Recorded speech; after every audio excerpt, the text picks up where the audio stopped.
ప్రతి అక్షరం ప్రజల పక్షం. HR9 న్యూస్ టీవీకి స్వాగతం, సుస్వాగతం. యూట్యూబ్ జర్నలిస్టులను ప్రభుత్వం గుర్తించాలి. విశాఖ మాజీ డిప్యూటీ మేయర్ దాడి సత్యనారాయణ.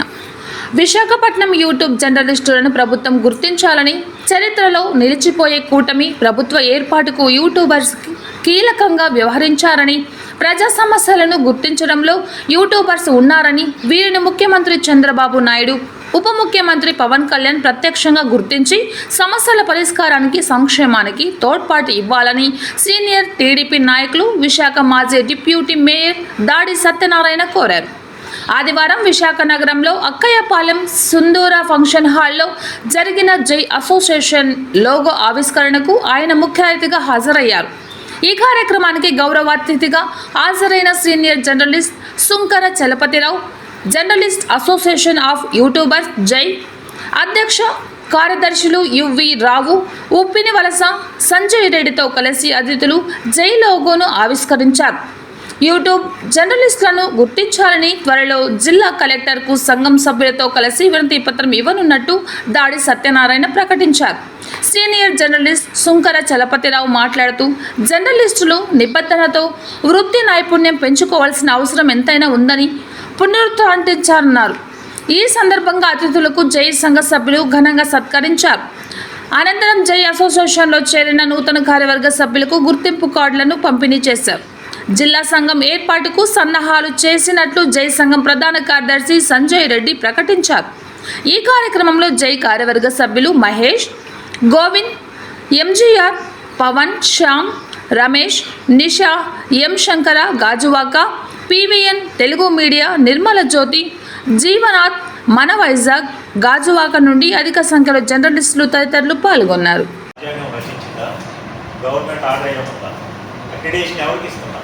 దేన్ని బేస్ చేసుకొని ఇస్తున్నారు. అక్రిడేషన్కి వాల్యుబుల్ పర్సన్ ఎవరు?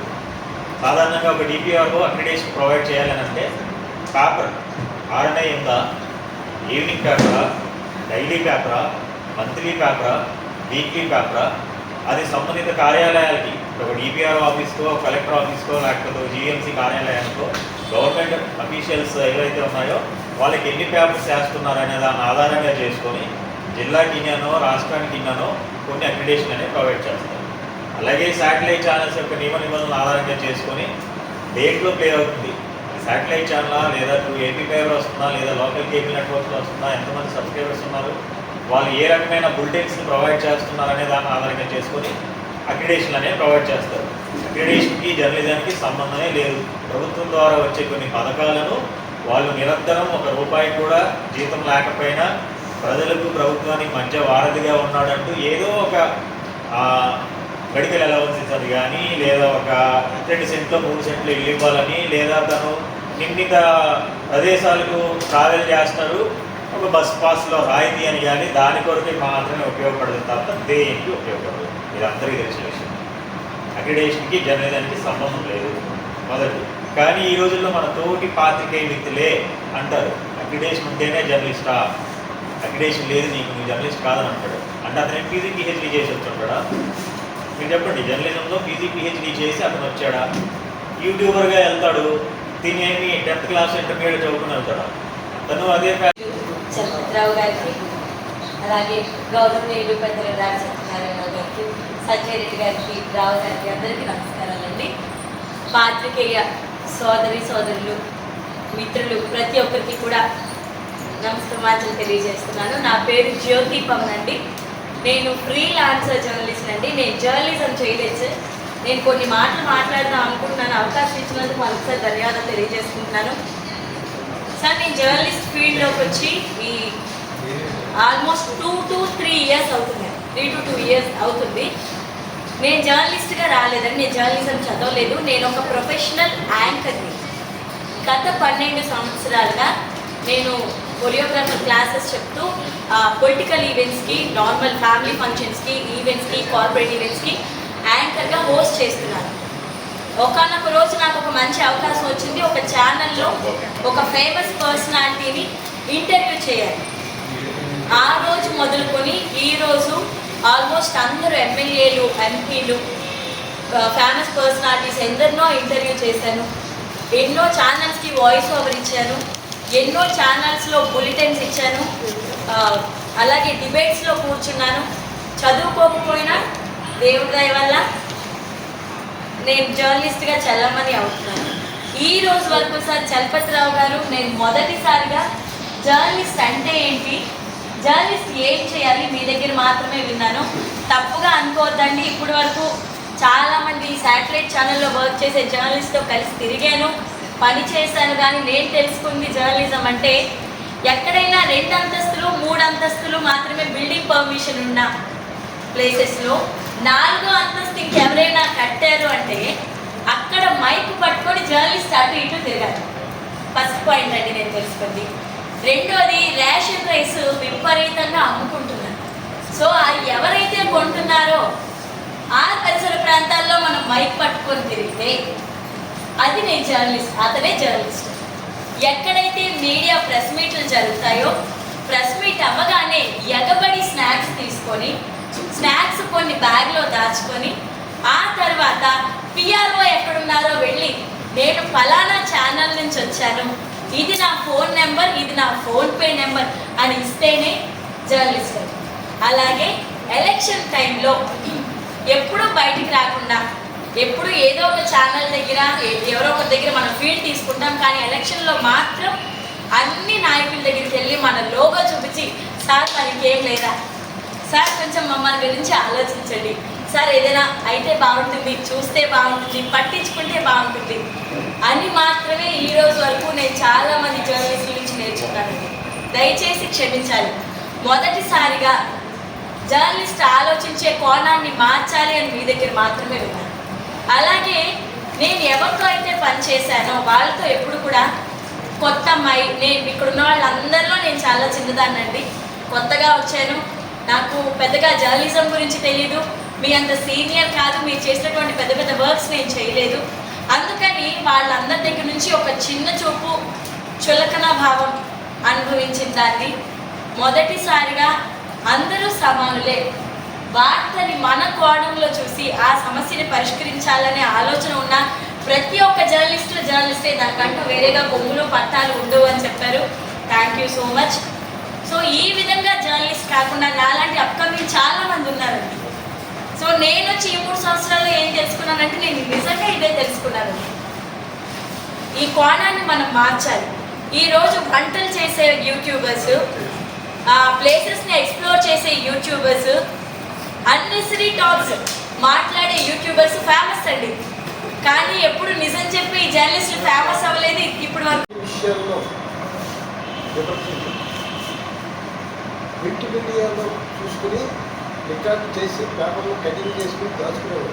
అప్పట్లో మేము రాసిన వార్తల్ని కటింగ్ చేసి దాచుకుని వాటిని రికార్డులుగా మేము ఇంత సామాజిక సేవ చేసాం, మాకు ఎమ్మెల్యే పదవి ఉంది, ఎంపీ పదవి ఉంది, లేకపోతే మంత్రి పదవి ఉందని చెప్పేసి ఈ ఆలోచన చూపిస్తే అయిపోవాలి. అప్పట్లో ఇప్పుడు అలాంటి అవకాశం లేదు. ఎందుకంటే వాళ్ళు పత్రికల వాళ్ళు వాళ్ళ యాజమాన్యాలకు అనుగుణంగా వాళ్ళ పార్టీలకు సంబంధించిన వాటితో సరిపడుతుంది.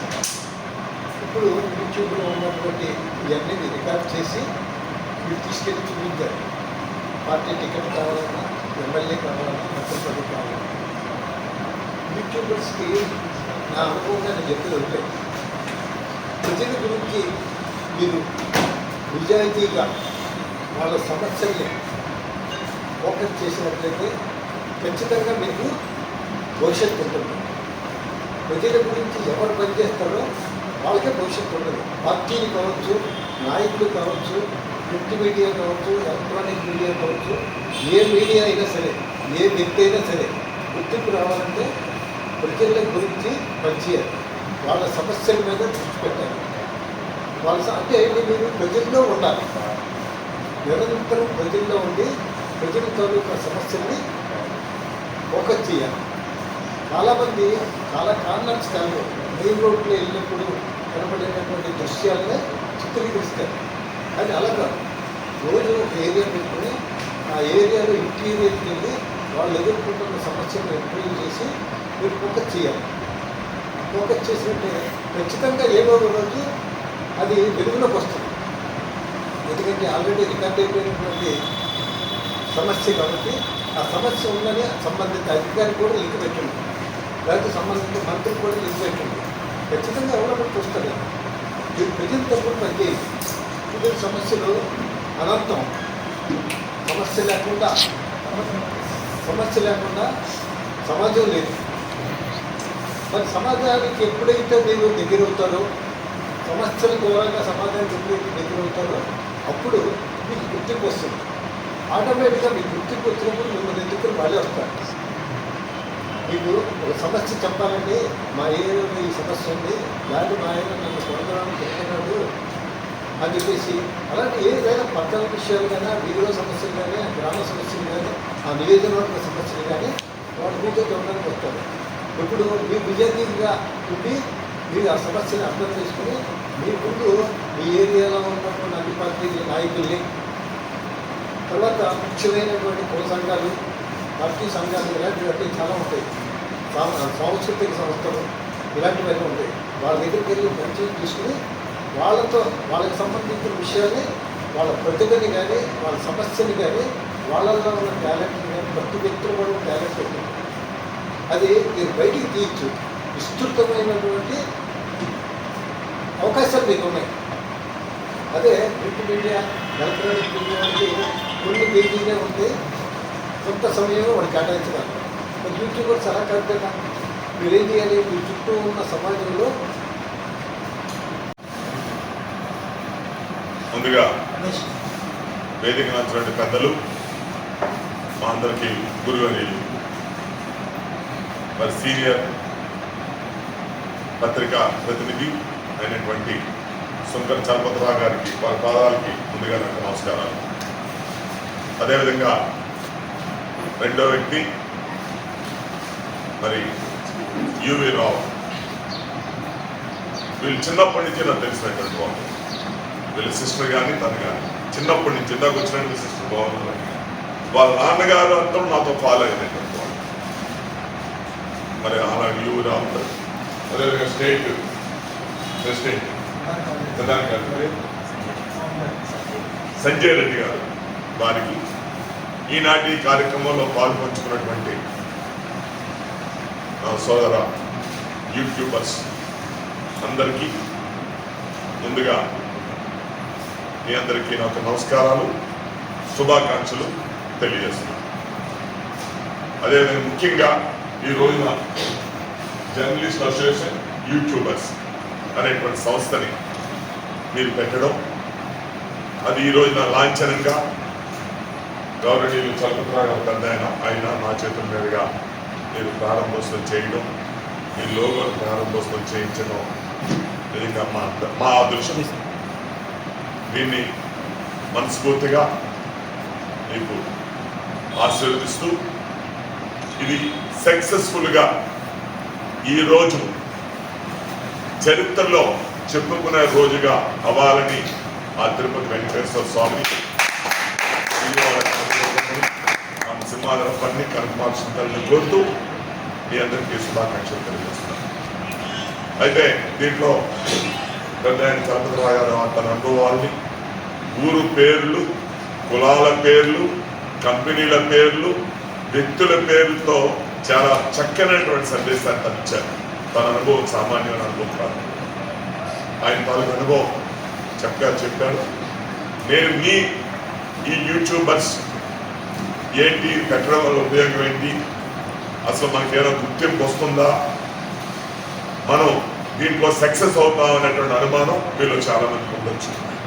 దాని మీద నేను కొన్ని విషయాలు మీకు తెలియజేస్తాను. మీరందరూ వయసులో చిన్నవారు, నాకంటే అనుభవంలో కూడా చిన్నవారే. నేను చలపతిరావు గారి కంటే నేను చిన్నవాడు, నాకంటే వీళ్ళు చిన్నవారు. అయితే కొన్ని విషయాలు మీరు తెలుసుకోవాలి. అసలు ఈ సంస్థ అనేటువంటి దాన్ని మనం పెట్టాము, మనకేదో గుర్తింపు ఉంటుందా? జిల్లా యంత్రాంగం కానీ లేదా రాష్ట్ర ప్రభుత్వం కానీ మనకేదో గుర్తింపు ఇస్తుందా? జిల్లా యంత్రాంగం ఉన్నటువంటి మనకి ఏమన్నా దీని మీద గుర్తింపు ఇచ్చి మనం ప్రాధాన్యత ఇస్తారా అనేటువంటి మీలో చాలా మంది అనుమానం ఉండొచ్చు. కంపల్సరీగా వస్తుంది.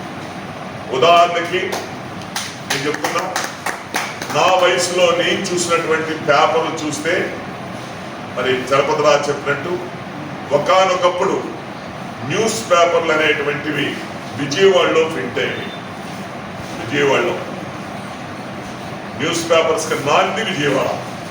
అక్కడి నుంచి మన పేపర్ వచ్చేటప్పటికి మధ్యాహ్నం 12 1 గంట. ఒక రోజైతే మరుసటి రోజు రాదు వచ్చింది. అప్పుడు కూడా భూతంతం పెట్టుకొని ఎత్తుక్కోవాలి అక్షరాలు. అంటే మన ఊరు గురించి ఎక్కడన్నా పేరు పడిందా, మన విశాఖపట్నం ఊరు పేరు పక్కన పెట్టండి, మన విశాఖపట్నంలో ఏదైనా పేరు పడిందా, మన విజయవాడ పేరు ఏర్పడిందా అనేటువంటి చూసే రోజులు కూడా మాకు తెలుసు. అలాంటి రోజుల నుంచి వచ్చినటువంటి ఈ పత్రికలు, దాని తర్వాత వచ్చినవి ఛానల్స్, దాని తర్వాత లోకల్ పేపర్, వీధి పేపర్, ఇంటి పేపర్ కూడా అయిపోయింది వేళ. ఇవన్నీ ఎందుకు గుర్తింపు వచ్చాయి? వాళ్ళు చేసిన ప్రయత్నాలు పట్టువదల విక్రమార్కులు ఎల్లబట్టే వచ్చాయి. వాళ్ళు ఈ రోజున మన పేపర్ ఈ స్థాయిలో ఉంటుందని కానీ మన ఛానల్ ఈ పరిస్థితిలో ఉంటుందని వాళ్ళు కూడా ఆ రోజు అనుకోలేరు. కానీ వాళ్ళు ధైర్యం చేసి పెట్టారు, ఈవేళ సక్సెస్ అయ్యారు, ముందుకు వెళ్ళారు. అదేవిధంగా ఈవేళ మీరు కూడా ఈ యూట్యూబర్స్ అనేది పెట్టిన దాంట్లో మీకు అనుమానం ఉండొచ్చు, ఏంటి అసోసియేషన్ ప్రెసిడెంట్ అన్నారు, సెక్రటరీ అన్నారు, ఏదో పెట్టారు, మనం ఎంతో సక్సెస్ అవుతామని. నేనైతే 100% చెప్తున్నా, సక్సెస్ అవుతారు. దానికి కారణం ఈవేళ చలపతిరావు గారు చెప్పినటువంటి వాటిని మీరు పాటించినప్పుడు. ఏదో చేసుకెళ్తున్నాంలే, సరదాగా వీడియో తీసుకున్నాం, ఏదో పెట్టాలే కాదు. ఈవేళ స్పందించేటటువంటి మనస్తత్వం మనలో ఉంటే దాన్ని స్పందించడానికి ప్రభుత్వాలు సిద్ధంగా ఉన్నాయి. ఎవరు స్పందిస్తే ఆ స్పందన ప్రభుత్వం స్పందిస్తుంది. అంతేగాని మనం ఏదో పెట్టామని అనుకుంటే ఇవాళ ప్రభుత్వాలు స్పందించవు. మీకు ఉదాహరణకి ఈవేళ క్రీస్తులు రామోజీరావు గారు, మరి ఆయన గురించి మీరు ఆలోచన చేయండి. అసలు ఈ రామోజీరావు ఎవరు? ఈవేళ రామోజీరావు చనిపోయినప్పుడు ఈవేళ ఆయన ఎవరు? ప్రపంచ దేశాల్లో ఒక రామోజీరావు అనేటువంటి వ్యక్తి ఈవేళ శిఖరాగ్రంలో ఉన్నాడు. అలాంటి స్థాయికి వెళ్ళిన వ్యక్తి ఎక్కడ పుట్టాడు, ఎలా వచ్చాడు, ఆయన స్థాయి వేళ ఎక్కడికి వెళ్ళిందంటే మీరున్నటువంటి స్థాయి కంటే కింద స్థాయి నుంచి వచ్చినటువంటి వ్యక్తి ఇవాళ రామోజీరావు. ఒక కుగ్రామంలో పుట్టినటువంటి రామోజీరావు, ఒక పేదరికంలో ఉన్నటువంటి రామోజీరావు, ఆ రోజుల్లో ఉన్నటువంటి పేపర్కి బాయ్గా పనిచేసినటువంటి వ్యక్తి రామోజీరావు. పేపర్ బాయ్ అందరికీ తెలుసా అది? అలాంటి రామోజీరావు వేళ ప్రపంచ దేశాల్లో రామోజీ ఫిలిం సిటీ అనేటువంటి దాన్ని నిర్మించి తను చనిపోయి తన కొడుకులు మనవళ్ళు మునుమనవళ్ళు చనిపోయినా గుర్తుండే విధంగా రామోజీ ఫిలిం సిటీ కట్టాడైనా. ప్రపంచంలో ఎక్కడ పేపర్ బాయ్ ఎక్కడి వేరే ప్రపంచ స్థాయిలోకి వెళ్ళాడు. కానీ ఆ రోజు ఆయన అనుకోలేదే, అంటే నేను ఈయన పేపర్ బాయ్ ఉన్నటువంటి స్థాయిలోకి వెళ్తానని. ఉన్నదల్లా ఏంటంటే ఆయన పట్టుదల, ఆయన దీక్ష, ఆయన కక్కన కొట్టుకొని ఆ రోజు నిలబట్టే ఇవాళ ఈ రామోజీరావు ప్రపంచం దానికి వెళ్ళాడు. ఆయనే 3 సార్లు పట్ల ఆయన మళ్ళాగా 9 నెలలు వాళ్ళ అమ్మ కన్నింది, మళ్ళీ మన అమ్మ 9 నెలలకే కన్నాలి. కానీ ఆయనలో ఉన్నది పట్టుదల, నేను ఎదగాలి అనేటువంటి పట్టుదలతో వెళ్ళిన